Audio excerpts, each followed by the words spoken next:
नमः श्रीवर्धमानाय निर्धूतकलिलात्मने सालोकानां त्रिलोकानां यद्विद्यादर्पणायते श्रीमत्परमगम्भीर साद्वादामोघलाञ्छनम् जीयात्रैलोक्यनाथस्य शासनं जिनशासनम् पंचपरमेष्ठी भगवान की जय। नमोकार महामंत्र की जय। वर्तमान जिन शासन नायक श्री महावीर भगवान की जय। परम पूज्य आचार्य श्री शांति सागर जी महाराज की जय। परम पूज्य आचार्य गुरुवर प्रज्ञा शमन श्री देवनंदी जी महाराज की जय। श्रीमद् जैन धर्म की जय जय बोलिए परम पूज्य भव्य प्रबोध मार्तंड मुनि श्री अमोघ कीर्ति जी महाराज की जय। श्री जिनेन्द्र भगवान की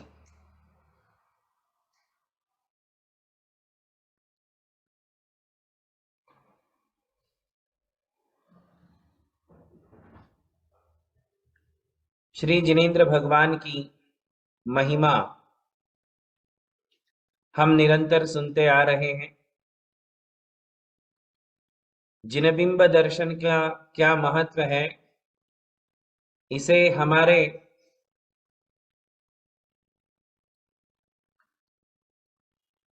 स्तुतिकारों ने, पूर्वाचार्यों ने बहुत अच्छे से महिमा मंडित किया है। परंतु सिद्धांत ग्रंथ में भी जिनेन्द्र भगवान के बिंब के दर्शन की महिमा प्रस्तुत की गई है। हमारे दिगंबर जैन साहित्य का सर्वोच्च सैद्धांतिक ग्रंथ षटखंडागम है और उस षटखंडागम ग्रंथ में कहा है कि जिनबिंब दट्ठुण, जिनेन्द्र भगवान के दर्शन से, ये सूत्र की बात कह रहा हूं मैं, टीका की नहीं, मूल सूत्र में आया हुआ जो सिद्धांत है। जिनबिंब दट्ठुण, जिनेन्द्र भगवान के बिंब का दर्शन करने से निधत्ति निकाचितम कम्मम विनाशी, निधत्ति और निकाचित जैसे कर्म भी नष्ट हो जाते हैं। उसमें प्रश्न किया गया कि कौन से निधत्ति और कौन से निकाचित कर्म नष्ट होते हैं, तो वो कहते हैं मिथ्यात्व से संबंधित। जो मिथ्यात्व मेरे सम्यक दर्शन में अनादि काल से रोड़ा डाले हुए है, दीवाल के समान सामने खड़ा है, हमें ना जिन दर्शन हो रहे हैं ना आत्म दर्शन हो रहे हैं, वह मिथ्यात्व की दीवाल जिनेन्द्र भगवान के बिंब के दर्शन से नष्ट हो जाती। धर्म स्नेही बंधुओं, जैन सिद्धांत को समझना जितना सहज उतना कठिन, क्योंकि न्याय और नय सापेक्ष स्वाध्याय नहीं होने के कारण हम लोग हवा में बातें करते हैं। हमारी 70-80% नहीं, 90%, 99% बातें हवा में होती, क्योंकि क्लैरिटी नहीं है। इसलिए हमारा चिंतन मनन सिद्धांत से विरुद्ध दिशा में जाता है। जिनेन्द्र भगवान के दर्शन से कितना लाभ होगा, इसको भी हमें सैद्धांतिक रूप से समझना अनिवार्य है, क्योंकि जितना लाभ होने वाला है उतना ही लाभ होगा। बाकी का लाभ लेने के लिए हमें जो कर्तव्य, जो पुरुषार्थ करना है, वो करना ही होगा। अकेले दर्शन करने से क्या मोक्ष मिल जाएगा, बताइए? अकेले दर्शन करने से क्या कर्मों की संपूर्ण निर्जरा संभव है? नहीं। यदि ऐसा होता तो फिर मोक्ष मार्ग की व्याख्या क्यों करते? सम्यक दर्शन ज्ञान चारित्राणी मोक्ष मार्ग। फिर आगे का व्याख्यान क्यों करते कि दर्शन के बाद पूजा करो, अभिषेक करो, स्तुति करो, ये करते हुए आगे बढ़ो, प्रतिमाओं को धारण करो, श्रावक बनो, श्रावक बनते हुए आगे बढ़ो, शुल्लक जी बनो, शुल्लक जी बनते हुए साधना करते हुए और आगे बढ़ो, मुनि महाराज बनो, मुनि महाराज बन करके रत्नत्रय की आराधना करो, साधना करो, ये सब क्यों कहा बताओ? यदि अकेले दर्शन से ही सारा काम समाप्त हो जाता तो फिर मोक्ष मार्ग की आगे की व्याख्या करने की आवश्यकता ही ना पड़ती। किंतु हमें किसी भी बात को सर्वथा नहीं लेना चाहिए। देव दर्शन की महिमा अगम्य है, ये निश्चित। उससे क्या लाभ होने वाले हैं, इसका संपूर्ण वर्णन करना और जानना हमारे बस की बात नहीं है। किंतु फिर भी मोक्ष मार्ग वहां पूर्ण नहीं हो जाता है, मोक्ष मार्ग तब भी हमारा अधूरा ही रहता है। इसलिए भगवान ने कहे हुए तत्वों का हमें यथार्थ ज्ञान प्राप्त करते हुए और प्रत्येक वस्तु तत्व को महत्व देना चाहिए। जिसका जितना महत्व है उसको उतना महत्व देना ही होगा। अध्याष्टक स्तोत्र में भक्त भगवान से यह अपने मन का विश्वास प्रकट कर रहा है, अपनी अनुभूतियों को खोल खोल करके भगवान के सामने बोल रहा है कि मैंने क्या पा लिया। और मैंने आपको ये अच्छे से बताया कि जिसको वो भविष्य में पाने वाला है उसे उसने मैंने आज ही पा लिया, ऐसा जो है औपचारिक कथन किया है। औपचारिक कथन होते हुए भी वह विश्वास गलत नहीं है, क्योंकि जिनेंद्र भगवान के दर्शन से जिस सम्यक दर्शन की प्राप्ति और उपलब्धि होती है, जिस सम्यक दर्शन की विशुद्धि प्राप्त होती है, वही विशुद्धि आगे जाकर के हमें मोक्ष मार्ग का कारण बन जाती है। हमने ये भी देखा है कि बाहुबली भगवान जैसा तप करना पड़ता है, ध्यान करना पड़ता है, तब मोक्ष मिलता है ना? तो सारी बातें हम दर्शन में कैसे ला सकते हैं? नहीं ला सकते। जिनेंद्र भगवान के दर्शन से सम्यक दर्शन की विशुद्धि प्राप्त होती है। सम्यक चारित्र तो फिर भी पाना पड़ेगा, उसके लिए पुरुषार्थ करना पड़ेगा। समझ रहे हो? दर्शन करने से दीक्षा मिल जाएगी क्या? नहीं। दर्शन करने से दीक्षा और दीक्षा के बाद जो दीक्षा के द्वारा जो लाभ होने वाले हैं, वो लाभ तो मुझे दर्शन से होने वाले नहीं है, है ना? जो लाभ जिस कारण से होने वाला है उस कारण को हम नकार नहीं सकते हैं, उसका हम विच्छेद नहीं कर सकते हैं। वरना कोई कुटिल बुद्धि का प्रयोग करके ये कहें कि देखो अध्याष्टक स्तोत्र पढ़ लो, इसमें कहा है कि दर्शन करने से 8 कर्म नष्ट हो जाते हैं, और आज जो बता रहे हैं उसे भी देखना कि उसमें क्या कह रहे हैं, कितना विश्वास झलक रहा है भक्त के मन में। किंतु भगवान महावीर स्वामी के शासन में कुटिल बुद्धि वाले लोग उत्पन्न होंगे, ऐसा शास्त्रों का कथन है। क्या कहा है? इस काल में जितने भी लोग हैं वे कुटिल बुद्धि हैं। हम लोगों की सीधी सादी बुद्धि कम और कुटिल बुद्धि ज्यादा काम करती है ना? इसलिए आज इतने पंथवाद हैं, इसलिए आज इतनी शाखाएं हैं। ये कुटिल बुद्धि का ही परिणाम है। सबने अपने अपने हिसाब से अर्थ निकाले और अर्थ निकाल करके उनको अंजाम दिया, और वही अंजाम पंथवाद कहलाया, उन्मार्ग कहलाया। वरना भगवान महावीर का मार्ग तो एक ही था। वह एक मार्ग आज सैकड़ों शाखाओं में कैसे बढ़ गया? सैकड़ों शाखाएं हैं आज जैन धर्म की, सैकड़ों शाखाएं हैं। हमें लगता है कि 4 है, 4 नहीं, 4 के अंदर और 400 है। अलग अलग विचारधाराएं हैं, है ना? जिस विचारधारा को समर्थन मिल गया वो पंथ बन गया। जिस विचारधारा को जन सामान्य का समर्थन मिला वो पंथ बन गया। जिस विचारधारा को जन सामान्य का समर्थन नहीं मिला वो विचार विचार ही रह गया। किंतु ऐसे 400 विचार होंगे कम से कम। हम 4 विचारधाराएं समझ रहे हैं, दिगंबर, श्वेतांबर, स्थानकवासी और तेरा पंथ।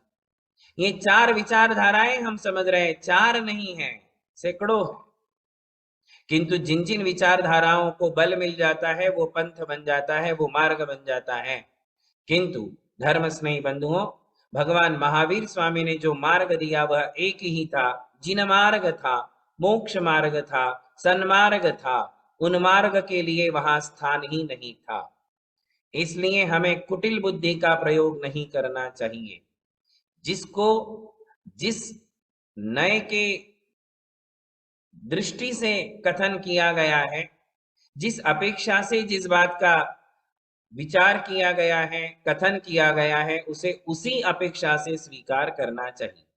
जैसे हम देखेंगे समापन के रूप में आज हमारे गुणनंदी आचार्य श्री ने जो यह अध्याष्टक स्तोत्र रचा है, वे समापन के रूप में अंतिम 2 काव्य में जो कह रहे हैं उसे आज हम देखें और फिर उस पर भी चिंतन मनन करें। धर्म स्नेही बंधुओं, इस विषय को बहुत अच्छे से मैं आपके सामने स्पष्ट करूंगा। पहले आज का यह श्लोक देख लेते हैं। देखिए 10वें नंबर का श्लोक है, अद्याहं सुकृती भूतो निर्धुताशेष कल्मषः भुवनत्रय पूज्योऽहं जिनेन्द्र तव दर्शनात्। समय की सीमा है इसलिए आज किसी से बुलवा नहीं रहा हूं। क्या कह रहे हैं देखिए, अद्याहं सुकृती भूतो निर्धूता शेषकल्मषः भुवनत्रय पूज्योऽहं जिनेन्द्र तव दर्शनात्। हे जिनेन्द्र, तव दर्शनात्, आपके दर्शन से, अहम सुकृति भूतो, आज मैं कृतकृत्य हो गया। या सुकृत शब्द का अर्थ पुण्य है। मैं सुकृति भूतो, पुण्यवान हो गया। सुकृत शब्द का एक अर्थ होता है पुण्य। दुष्कृत, दुष्कृत यानी पाप, सुकृत यानी पुण्य, सुकृत यानी धर्म। तो सुकृति भूतो है ना, मैं दुष्कृति भूत से सुकृति भूत हो गया, यानी कि मैं पुण्यवान हो गया, मैं धर्मात्मा हो गया, मेरे सारे काज आज सफल हो गए, है ना। मैं कृतकृत्य हो गया। कृतकृत्य यानी करने योग्य सारे काम जिसने कर लिए हैं।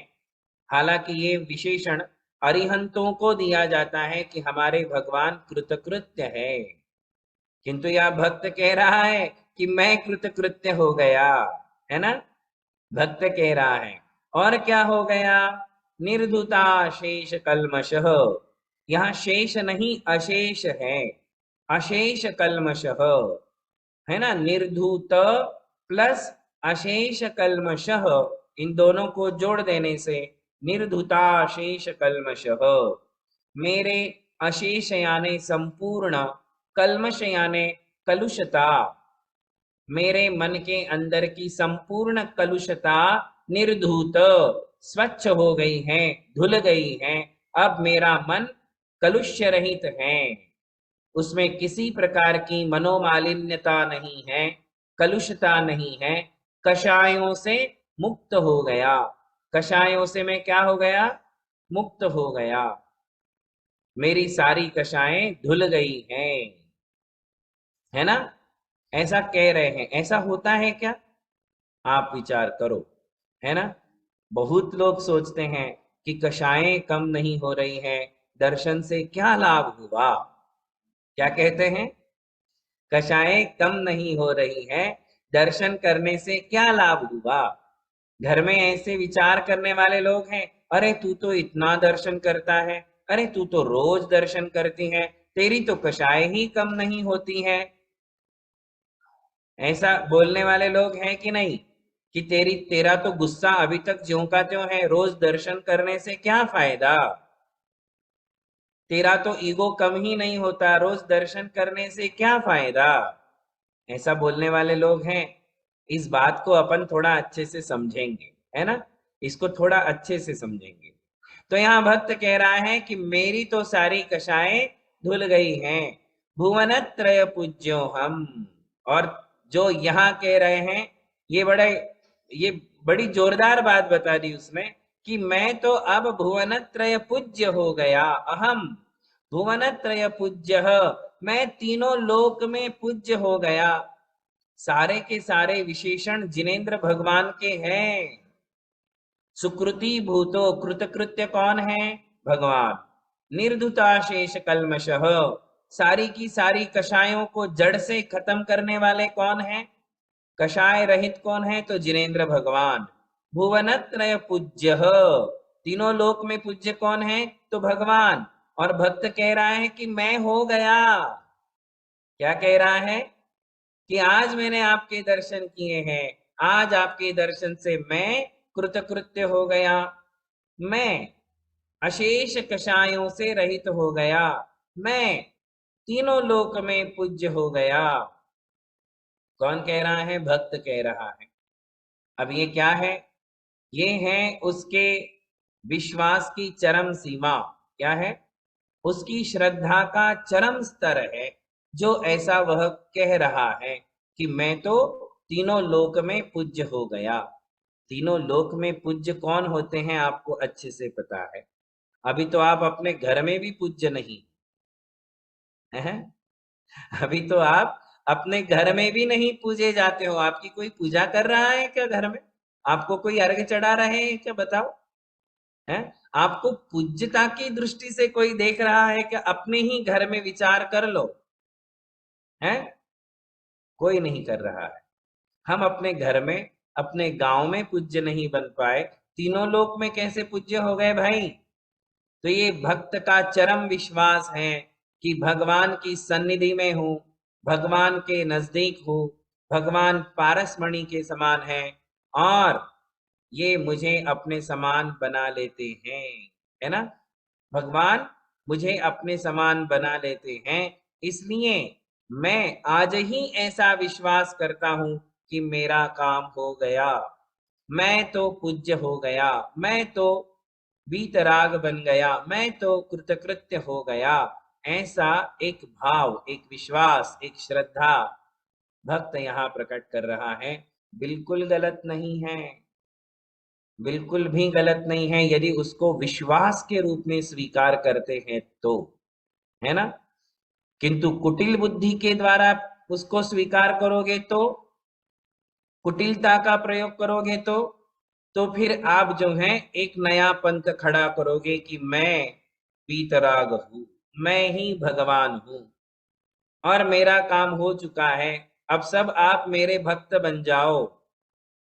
अब मंदिर में मत जाओ, क्योंकि मंदिर में जाकर के मैं भगवान बन गया हूं। अब आपको मंदिर के भगवान से क्या प्रयोजन? आप मेरे ही पास आओ और मेरी ही भक्ति करो। कुटिलताओं ने ऐसे ही पंथों को जन्म दिया है, कुटिलताओं ने जन्म दिया है। ध्यान रखें, अज्ञान ने नहीं। अज्ञानी व्यक्ति तब तक कोई काम नहीं कर सकता है जब तक उसके साथ कुटिलता न हो। कुटिल बुद्धि का प्रयोग करने वाले ही पंथ पैदा करते हैं, नया संप्रदाय खड़ा करते हैं। है ना? यहाँ तो आचार्य श्री ने हमारी श्रद्धा को, हमारे विश्वास को चरम स्तर पर ले जाने की प्रेरणा दी है। इससे अलावा कुछ भी नहीं कहा है। एक विश्वास हमारे अंदर पैदा किया है कि भगवान के नजदीक जाओगे, एक नहीं, किसी न इस जन्म में नहीं, किसी न किसी जन्म में तुम भगवान बन जाओगे, क्योंकि तुम भगवान के रास्ते पर चलना सीख जाओगे। भगवान ने जो मार्ग दिखाया है वो तुम्हें मिल जाएगा, उसके लिए तुम प्रयत्न कर लोगे। भाई मैं कह रहा हूं कि दर्शन से मुझे सब लाभ हो गए, और भगवान कह रहे हैं कि तू पहले रत्नत्रय स्वीकार कर, तब तू भगवान बनेगा। स्वयं भगवान ने ही उपदेश दिया ना कि रत्नत्रय स्वीकार करो, मोक्ष मार्ग में चलो, तुम भी भगवान बन जाओगे। तो फिर ऐसे कैसे हो जाएगा कि केवल दर्शन से मैं भगवान बन जाऊंगा? नहीं, यहाँ वे सारी बातें गौण करके श्रद्धा को मुख्यता दी है और मुख्यता देकर के ये कथन किया गया है। अन्यथा ऐसे ही हमारे लिए सब कुछ प्राप्त नहीं हो जाता है। बिना पुरुषार्थ के तो जैन धर्म में आज तक किसी को रत्ती मात्र भी मोक्ष मार्ग की प्राप्ति नहीं हुई है। रत्ती मात्र भी, बिना पुरुषार्थ के। पुरुषार्थ तो हर एक ने किया है, हमें भी करना ही होगा। तो इस प्रकार इस काव्य को हमें सापेक्ष बुद्धि से स्वीकार करना चाहिए। एकांत से नहीं। ठीक है ना? तो ये एक काव्य हुआ। और फिर आगे कहते हैं अद्याष्टकम पठेद्यस्तु गुणानंदित मानसः तस्य सर्वार्थ संसिद्धि जिनेन्द्र तव दर्शनात्। ये एक काव्य अंतिम काव्य है। इस काव्य को मैंने सोचा था कि अपना अब की बार पूरा हो जाएगा इस सेशन में, किंतु लगता है एक क्लास और होगी, तो कल की क्लास में इस काव्य को लेंगे और एक बात पर खुलासा करेंगे जो मैंने अभी अभी आपको बताई थी कि यह जो कथन किया जाता है कि इतना दर्शन भक्ति पूजा करते हो, कषाएं कम क्यों नहीं करते हो, तुम्हारी कषाएं कम क्यों नहीं होती हैं, है ना? और कहीं ना कहीं लोग भी गिल्ट फील करते हैं कि मेरी कषाएं तो कम हो ही नहीं रही है। तो बंधुओं, जिनेंद्र भगवान के दर्शन और जैन धर्म का सापेक्ष सिद्धांत, इस पर थोड़ा सा कल हम खुलासा करेंगे। आज इतना ही। बोलिए महावीर भगवान की जय। जय बोलिए परम पूज्य मुनि श्री अमोघ कीर्ति जी महाराज की की जय। जय। जय बोलिए परम पूज्य मुनि श्री अमोघ कीर्ति जी एवं मुनि श्री अमर कीर्ति जी महाराज महाराज की की जय। जय। नमोस्तु नमोस्तु नमोस्तु महाराज श्री।